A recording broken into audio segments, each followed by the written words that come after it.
Hello दोस्तों, स्वागत है आपका हमारे यूट्यूब चैनल बाजा स्टडी बैंक पर। अगर दोस्तों आप इस चैनल पर नए हो तो इसे सब्सक्राइब करें और बेल आइकन के बटन को भी प्रेस करें। कृपया वीडियो को भी पूरा देखें। तो आज मैं ग्रामर से संबंधित कुछ वर्ण विचारों के बारे में आपको बताऊंगी, जिसमें है कि वर्णों का उच्चारण स्थान क्या है। जिसमें पहला नंबर है, ये सूत्र बनाए हैं मैंने। जो पहले नंबर पर है, अकू है विसर्जनीय नाम कंठ है। इनका उच्चारण स्थान क्या बताया है? कंठ। किनका? अब देखिए, इस वर्ण से यानी इन शब्दों से पता चलेगा अपन को कि किन किन वर्णों का उच्चारण स्थान कंठ है। ए, आ और कु से मतलब है क वर्ग। कु से मतलब क्या हुआ? क वर्ग। क, ख, ग, घ। क वर्ग में क्या क्या आ गए? ये वर्ण आ गए। और विसर्जनीय नाम से मतलब है विसर्ग, और विसर्ग का साइन होता है ये। तो इनका उच्चारण जब हम करते हैं तो हमारी जीभ नहीं हिलती है इसमें, और सीधी आवाज़ निकलती है कंठ से। और जहाँ से मतलब ये कंठ से आवाज़ निकलती है तो इन्हें कंठे वर्ण कहते हैं। कौन से वर्ण कहते हैं? कंठे वर्ण। कौन से वर्णों को? अकू है विसर्जनीय नाम कंठ है। अकू है विसर्जनीय नाम कंठ है। ए, आ, कू से मतलब क वर्ग है, और एक है वर्ण भी है तथा विसर्ग अह, जिसकी ध्वनि ऐसे निकलती है, उच्चारण जिसका अह में होता है, यानी विसर्ग का। तो वो उसमें भी सीधी आवाज़ है, वो कंठ से निकलती है, और कंठ से निकलने के कारण ही इन्हें कंठे वर्ण कहते हैं। इनका उच्चारण स्थान क्या हुआ? कंठ। फिर है दूसरा नंबर है, जिसमें है ईचु यशानाम तालु। ईचु यशानाम तालु से है, सूत्र याद रखना है अपन को। ईचु यशानाम तालु। ईचु, ई से मतलब हो गया ई छोटा और ई बड़ा। चू से मतलब हो गया च वर्ग। च वर्ग में क्या क्या आ गए? च वर्ग में आएंगे च, छ, ज, झ, ये वर्ण आएंगे। इनका उच्चारण स्थान क्या होता है? तालु होता है। इनका उच्चारण स्थान तालु होगा, क्योंकि जब हम इनका उच्चारण करते हैं तो हमारी जीभ है वो तालु से टकराती है। जब तालु से टकराती है तो इन्हें तालव्य वर्ण कहा जाएगा। वर्ण को क्या कहते हैं? तालव्य वर्ण। वर्ण को तो मतलब उस स्थान के हिसाब से नाम देते हैं, क्योंकि उच्चारण स्थान क्या है? तालु है। तालु है तो उनका नाम दे दिया गया है तालव्य वर्ण।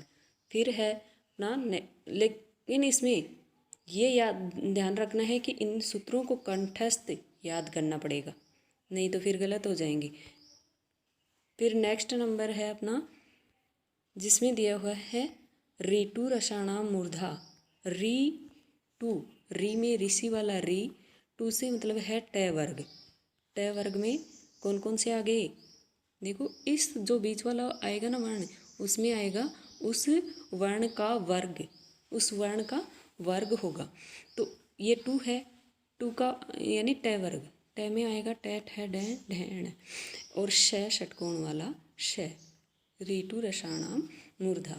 इनका उच्चारण स्थान होता है मूर्धा। तो इन वर्णों को मूर्धन्य वर्ण कहा जाता है। देखिए दोस्तों, इसमें मेन बात यही है कि सूत्र को कंठस्थ करना पड़ेगा।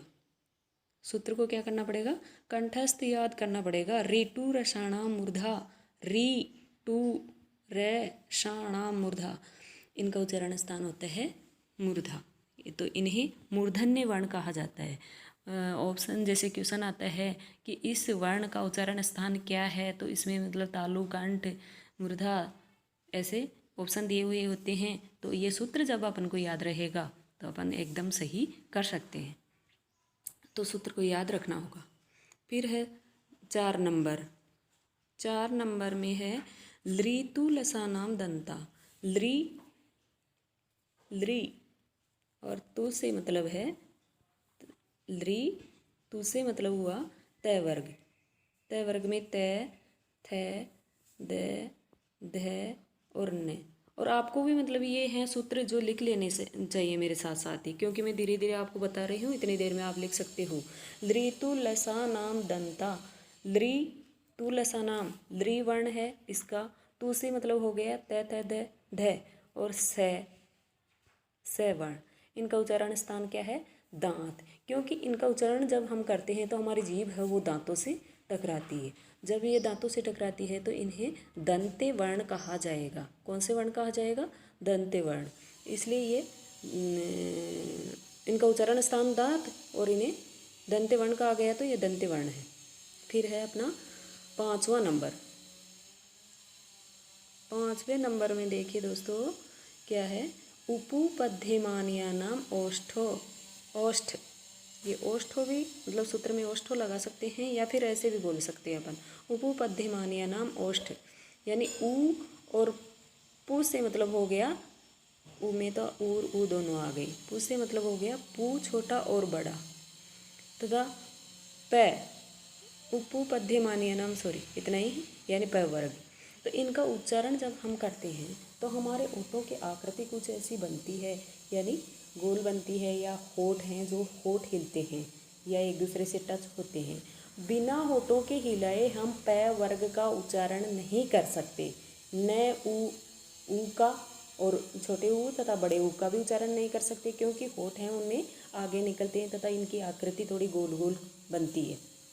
वैसे ही प वर्ग में मतलब जैसे होठों को बिना टच कराए अपना प वर्ग का उच्चारण नहीं कर सकते। पै फै बै भै म, यानी इनका उच्चारण करते हैं तो हमारे होठ हैं वो टकराते हैं, दोनों होठ टकराते हैं, इसलिए इन्हें ओष्ठे वर्ण कहा गया है। कौन से वर्ण कहा गया है? ओष्ठे वर्ण। उपपद्यमानियानाम ओष्ठो, ये सूत्र है, तो ये सूत्र अपन को याद रखना है। सूत्र जब कंठस्थ याद कर लिया, कुछ भी नहीं भूलोगे और कुछ भी गलत नहीं करोगे। फिर है ए दे तो कंठ तालु। ए दे तो कंठ तालु, ए और ऐ दे तो कंठ तालु, इनका उच्चारण स्थान है ए दे तो। कंठ तालु ए ऐ का उच्चारण स्थान हो गया कंठ और तालु, यानी दोनों। ए ऐ, देखो अपन करेंगे इनका उच्चारण ए ऐ, तो इनमें मतलब कंठ और जीभ है थोड़ी, मतलब तालु से भी टकराने की कोशिश होती है। ए ऐ ऊपर उठती है, इसलिए इनको कंठ तालु यानी दोनों नाम दिए हैं, कंठे और तालव्य वर्ण, यानी दोनों में आते हैं ए ऐ। ए दे तो कंठ तालु। फिर है नेक्स्ट वाला 7वां नंबर, जिसमें है ओ दो तो कंठोष्ठ। इनका भी उच्चारण स्थान है वो दोनों हैं, दोनों क्या? कंठ और ओष्ठ, इसलिए इन्हें कंठोष्ठ कहा गया है। कौन कौन से वर्णों का उच्चारण करने पर? ओ और औ का, ओ और औ का। इनका उच्चारण जब करते हैं तो हमारे कंठ से, एक तो कंठ से भी आवाज़ निकलती है सीधी, और ओष्ठ यानी होठ भी अपने ओ औ यानी आगे की ओर निकलते हैं, इसलिए ये वर्ण हो गए कंठोष्ठ वर्ण। कंठोष्ठ वर्ण यानी इनका उच्चारण स्थान कंठ और ओष्ठ होने के कारण ओ दो तो कंठोष्ठ, ऐसे मतलब सूत्र को याद रखना है। ठीक है, थैंक यू।